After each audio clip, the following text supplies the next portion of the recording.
What's up, y'all? Hope all is well with y'all, man. Thoughts of a predicate winner, back at you with another one. Listen, bro, yesterday I totally blanked. I've just been crazy busy, like in regular life, like outside of my YouTube world, and I totally blanked. Forgot it was Tuesday. And beyond that, after I finished up that Oliver Anthony video, which if y'all haven't seen that, y'all should check out that reaction. It was super fun. It's a super good song. But after I wrapped that up, I ended up having one of the people I work with come in and we kicked it for a minute. We were talking for a while. And then I realized that the shop was closed and started talking to a fitness coach. And you know what I mean? But on the way home, I was like, oh, bro, it's Tuesday. So please, man, my condolences. I'm sorry, guys. I let y'all down with this Tom Tuesday thing. So I got two of them coming for you this afternoon. We're going to do Tom Tuesday on a Wednesday. First up, I don't care. All right, let's get it, man. I'm excited about this, but before we get into this video, please make sure to smash that like button and that subscribe button for me. It helps me to get into the algorithms. As soon as we hit that 5,000 subscriber mark, I got something super special planned. I'm going to be creating a Tom Macdonald documentary about his rise to become who he has become, with the vision that he started out with and ending in the position that he's actually in. I think it's going to be really fun to make, and I think you guys are going to like it a lot. But that's a 5,000 subscriber celebration. So I've been planning on this since I had 2,000 subscribers. You know what I mean? So I would love to do that. I want y'all to help me get there, and I would love to celebrate that with you guys, man. So make sure you hit that sub button and that like button on your way out. And let's go ahead and dive into this, man. This is Tom Macdonald. I don't care. Now, I'm excited about this one, number one, because I know that he's real whenever he says, I don't care. But two, I don't know. I can't wait. I guess I can't wait to hear the sentiment about what he doesn't care about, you know? This could go a bunch of different ways, especially coming from a creative mind like Tom. The visual already looks pretty dope, but it's like the desert or maybe the beach. So let's go ahead and get into this, man. Y'all ready? If y'all are ready, I'm ready. Yeah. Honestly, I'm sick to death of hearing the complaints. Everybody wants to tell me how I've changed. I think somehow I'm responsible for bodies filling graves. If I made the songs they wanted, were they fans I could have saved? Man, that's a lot of weight. I thought it would be great to entertain, and now I understand why mumble rappers say the things they say. They don't want any obligation to the fan base they create. I guess my morals won't allow me to be famous. If it's fake, I barely... Okay.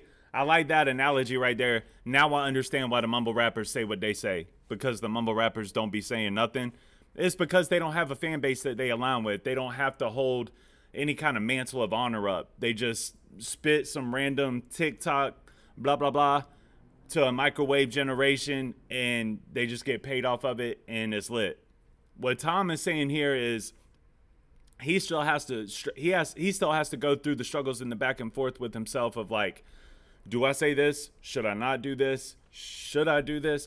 Because he has a code of honor and dignity that he stands on with his fan base, which is to be saluted and protected at all costs in today's society, because it's not normal anymore. Made it. I was living in the ghetto, always praying my potential wouldn't go to waste before I could escape it. I just had a mental breakdown, rent was due, I couldn't pay it. Killing roaches, scraping guts off all the plates and being patient. Ay, living in the hood, could've got me killed. Kitchen full of rats, stomach never filled. They cut off the lights, couldn't pay the bills. I was always sick, couldn't buy the pills. Girlfriend almost left me, we were broken, we were desperate. Right before it got too heavy, I went viral off a record. Ay, hey, that's I forgot the name of it. Oh man, I know the story though. I know when Nova was talking about, you know, they were just at a bottomless pit, and I know that feeling, Tom, of like my wife is about to leave me, or my girl is about to leave me, because I can't figure out a way to pull my strings together. I can't get this path cleared, you know, and I salute that, man, because that code of honor it's dignifying, and not only do people in the music industry not do it anymore. Men don't do it anymore. Like, you know, it's like a mirrored effect. Like nowadays, the men in society, they don't have any kind of code. They don't have any kind of ethic that they stand on. So I appreciate the sentiment there, and I appreciate how heartfelt it is to have that tug of war between, you know, the worldly you and then the spiritual you. Signed a deal, I did it on my own. I made all the beats. I'm gonna back it up a little bit. I also love like This Is God mode-ish when it's like slow build up and then da da da da da da da da da da. That's fire. Left me, we were broken, we were desperate. Right before it got too heavy, I went viral off a record. Ay. Never signed a deal, I did it on my own. I made all the beats, I write every song. They did not believe I knew it all along. Told me I was weak, I showed them I was strong. Never should have bet against me. Thought my anxiety was gonna wreck me. Thought my depression would get in my head for a second and leave, but it never left me.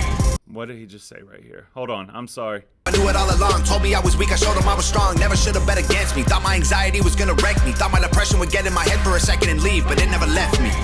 Everybody. That's a testament to trusting in the process. I thought my anxiety was gonna be the death of me. I thought that the pressure was going to literally melt me down, but it didn't, because there's something bigger at play here. This is my purpose, and I'm centered with my purpose. And when you're centered with your purpose and you're moving in the direction that God wants you to move in, nothing will conquer except for you. That's fire, Tom. That's a super, super dope testimony, honestly. Even though he's not talking about this in the form of his spirituality or in the form of his relationship with God, I still think that it mirrors it. Depression would get in my head for a second and leave, but it never left me. Everybody says I changed up, cause I had nothing and I came up, now I'm someone they're afraid of. Hey. So say some, whoa, hey. I also love this hook, man, because that's my story, bro. That's my story. It's like, nobody believed that I could do anything. And once I got to the place where I wanted to be, or once I got to the place that God intended on me to be, once I learned how to get out of my own way, and once I learned how to walk that path that God laid out in front of me, and once I learned to be centered with my faith, everybody started to say, man, he changed up. That ain't even the same Nelson. You know what I mean? And then you run into him somewhere, shake their hand, look at them in their eyes, and it's almost like they're afraid to look at you in the eyes. It's like, hey, you know what I mean? And I mean, there's a multitude of reasons for that with me, because these people were supposed to, you know, we ain't even got to go there, but like they were supposed to be like brothers to me, and I'll see them in public somewhere now where it's like they're scared. They're maybe scared of me isn't the right word, but they're intimidated by my presence. And that's the way it gets. You know what I mean? And trust me when I tell you this, in the most modest way I know how to, it's an absolute pleasure. It is an absolute pleasure. Hey, yo, everything you say, bro, I don't care. No, I don't care, bro. Fame won't ever make me change, so I don't care. No, I don't care, no. Honestly, it's bothered me since I've become this famous. People comment like I don't see what they're saying. I get death threats every day, and so my family call me garbage, call me racist. Try to tell my therapist that I'm afraid I can't explain it. But because of this, that makes you stronger. And it pushes you and it propels you if you allow it to. Now, you can also do the opposite, and you can allow these types of comments and this type of hatred and this type of malice to interrupt you, or you can allow it to literally put you down. You can allow it to stop you in your tracks, which will ultimately essentially be putting you in reverse. So I also salute it whenever you can buckle up and you can run through it and you can come out on the other side stronger than you were before. And then you start to lose your cares on what those people feel. Like, I know I could care less. Like, all the people that I pledged my allegiance to 15 years ago, I literally could care less what they think about me now. Literally, I could care less. But like I said, it is a pleasure whenever they see my presence. They see me with my wife. They see me with my girls. They see what type of life I'm living and what type of time I'm on Instagram or in Target or something like that. And it's literally a pleasure. And I would help them, you know what I mean, if they asked. But You know, it's still just there is something joyful about that. There's something joyful about that experience. Back up, don't touch me, I'm anxious. All of this money I'm banking don't make me happy. I can't win, don't get it wrong. No, I'm thankful, wanted attention, it happened. Pressure from standards established, amplify anger and sadness. Can't deny that it did damage. Hey, take the bucks I made, take off all the chains, take the braids out of my hair, laser the tattoos off my face. Stop comparing me to Hops and Token, NF and M. I think they're great, but so am I, and I don't wanna be them. That's fire. I've never even heard him mention those other people other than Eminem. That's fire. Stop comparing me to Token, Hobson, NF, and M. Stop doing it. But I do, Tom. I get why people do that, bro, because you're theatrical and your music videos are they bring the music to life. And especially on a song like this where you have like this momentum build up, that's very NF-ish. You know what I mean? Here I am literally doing what he just said to stop doing. But it's a fair comparison. And I wish that artists didn't get so butthurt and upset when people compare them to other people, if it's in a good light. Like in the beginning, when I started talking about how, all right, I see the Eminem inspiration here, I meant that in the most complimentary way I could possibly mean it. Like, I love Eminem. You know what I mean? I love him. So if I'm saying that you are reminiscent of that to me, that means that you're gaining me as a fan, you know? But I could see that with NF. I could see it with Hobson too, man, because Hobson is so, you know, just out there. Like, I'm going to say what I want to say. If you don't like it, I don't care. You know what I mean? But Tom's work ethic supersedes Hobson's tremendously. That's my only beef with Hobson, is Hobson just disappears and leaves the face of the planet for years on end. And I feel like his career could have been so much better if he just had the work ethic of like a Tom Macdonald, or if he had the work ethic of an NF. Y'all remember his verse on the NF song Lost? He stole the show on that song. And I remember thinking to myself, like, where have you been? And why aren't you consistently doing this? But that's Hobson. Token's all right. You know what I mean? I'm not the biggest Token fan. I like his freestyles. I just don't really find that relatability thread to the music. But I do like his freestyles a lot. Like his what was the thing on Sway? 5-finger death punch or something like that. Token is incredible with bars, and he's a great freestyler. He just doesn't make music that really reaches me, I guess is the best way to put it. And who else did he say? Token, NF, Hop, and who else? But also, just as a hip-hop head, I also know that what he's doing there isn't in the form of a diss. What he's doing here is in a form of respect. Like, that's why he says, like, I rock with all of them, but I want to be me. I ain't trying to be like none of them. You know what I mean?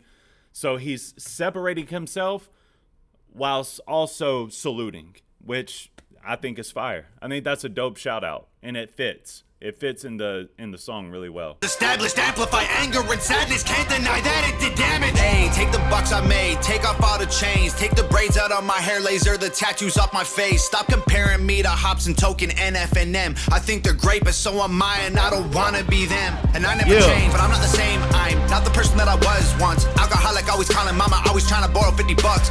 Hey, I put my parents in debt. I have embarrassed my friends. I didn't care if I died. I was honestly hopeful that I wouldn't wake up again. But that's a super relatable bar too, because I also put my parents in debt. Like whenever I had to go to rehab, they tried to find like the best facility for me. Insurance wouldn't pay for it.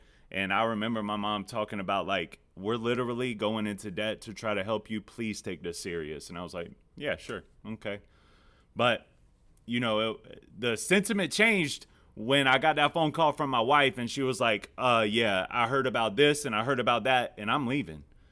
And for those of you that know about walking into a rehab facility, there ain't no phones. There ain't no writing no letters. There ain't no internet. I went in there thinking I was going to get out and my wife was going to have divorce papers. I was a total utter mess. Thank God for the way things worked out. I got out and we met up. It was on my way to a halfway house. So I got out of detox, and on my way into a halfway house, I met her at a mall, which was against what all the therapists and everybody was like, he should not do this.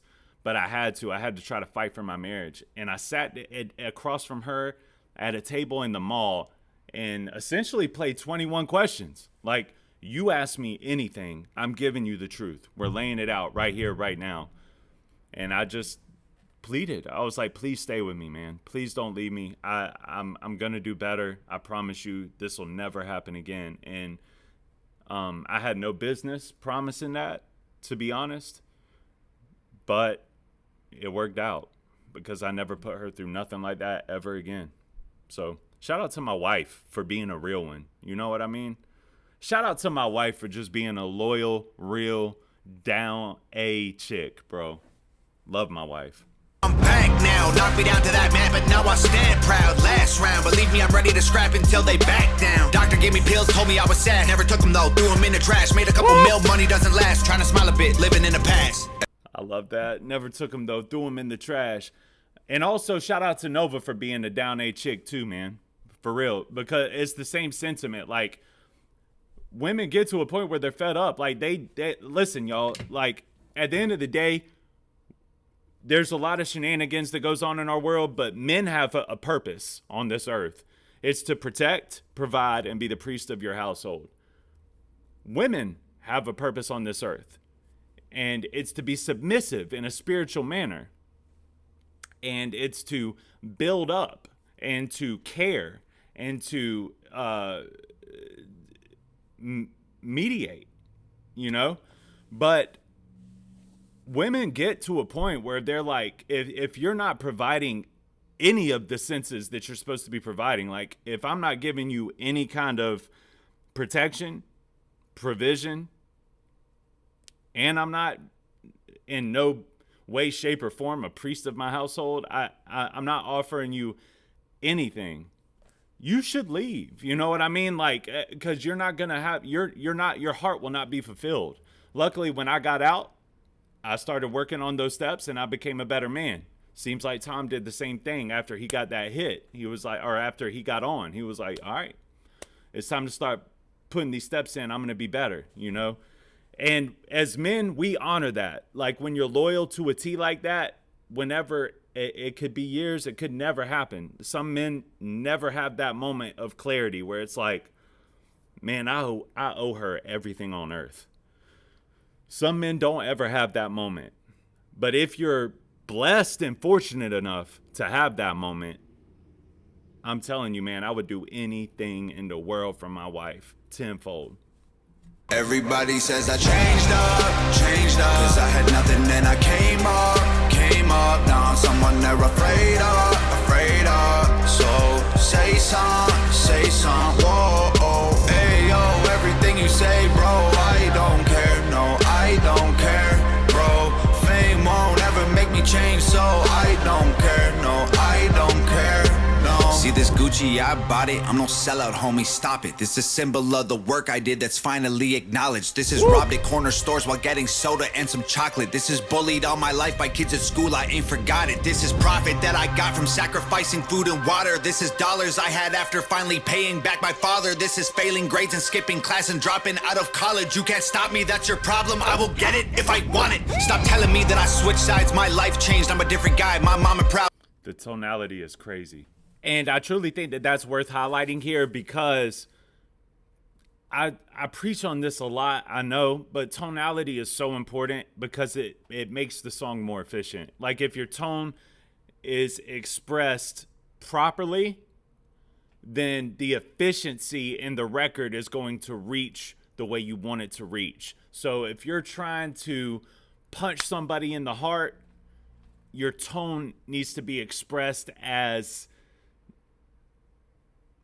like you're trying to hit somebody in the heart. If you're trying to get across a message and you're trying to solidify a point, this is how it's done. Tonality is it means so much more in a record than people really give credit for. Like, I'm trying to think of a good example. Like, if you're watching the Mac Lethal beef, right? Like, you watch that first round in that beef and you see Tom's tonality of this sassy, yet, you know what I mean? Like, I could swat you like a fly, bro. Don't make me do this.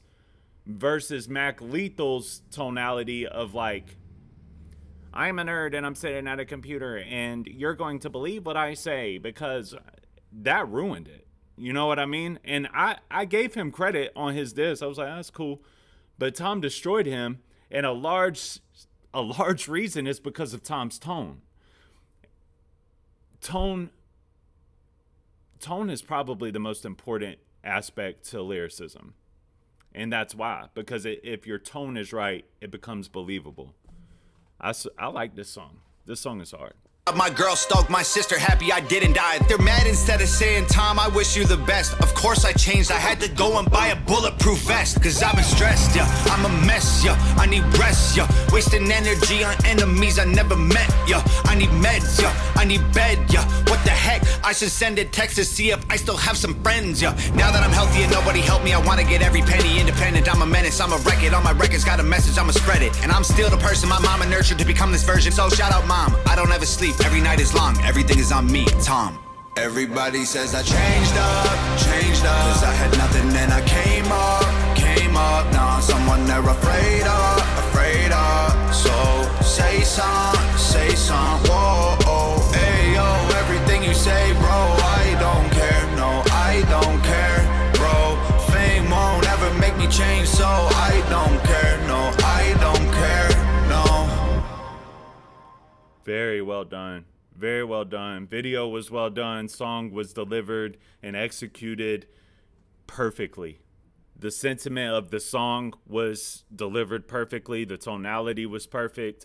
This is one of his that's like a 10 out of 10 to me, because, and even to take it further, like the way that he comes into a track, to the delivery that bridges you between the beginning and the end, all the way to the end whenever he sets in that he's serious about what he just told you.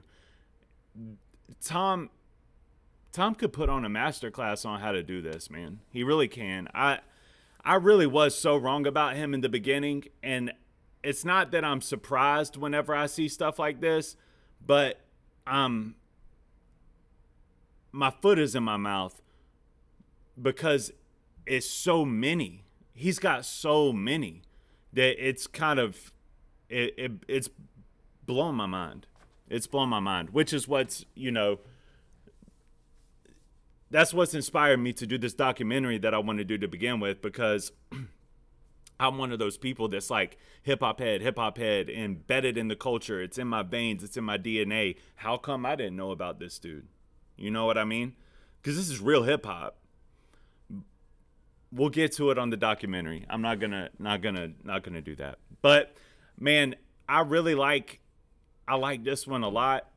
I want to put it somewhere in my top 5 at this moment that I've heard from him. And if go check out my Tom playlist, there's a ton of music in there, ton of reactions that I've done, but this one supersedes a lot of them because his hook was really good. And like I said, the tonality here, the tonality on God Mode, the tonality, sometimes his tonality is just like unmatched and unwavered, and it makes you feel a sense of pride as a listener. That's when you know that the job has been done efficiently. It's like if I'm feeling motivated, determined, or like I have a sense of pride based off of what you're saying and relaying to me, that's gold. That's the best music on earth. So shout out to Tom. He killed this. This was fire. I appreciate y'all putting me on to this one, man. I can't wait to see what's next. And we got another one coming on your head top in just a little bit. We're going to do something off of one of these Brave projects, but I really like this song, y'all. This one was really, really dope. So appreciate y'all. Thank y'all for watching with me. Thank y'all for listening to my nonsensical... I'm kidding. I make sense. Thank you for listening to my opinions on it, though, man. I really do appreciate it. Thank you for all the comments. Thank you for the subscriptions. Thank you for the memberships. Thank you for the super chats and the super thanks, the gifts. Y'all are incredible. I love you guys. Thank y'all for walking me through on this journey. We're not even halfway through, but I just wanted to share my sentiment and tell you guys that I appreciate y'all greatly, man. Thank y'all for everything that you do, and I will see y'all on the next one. All right? Peace.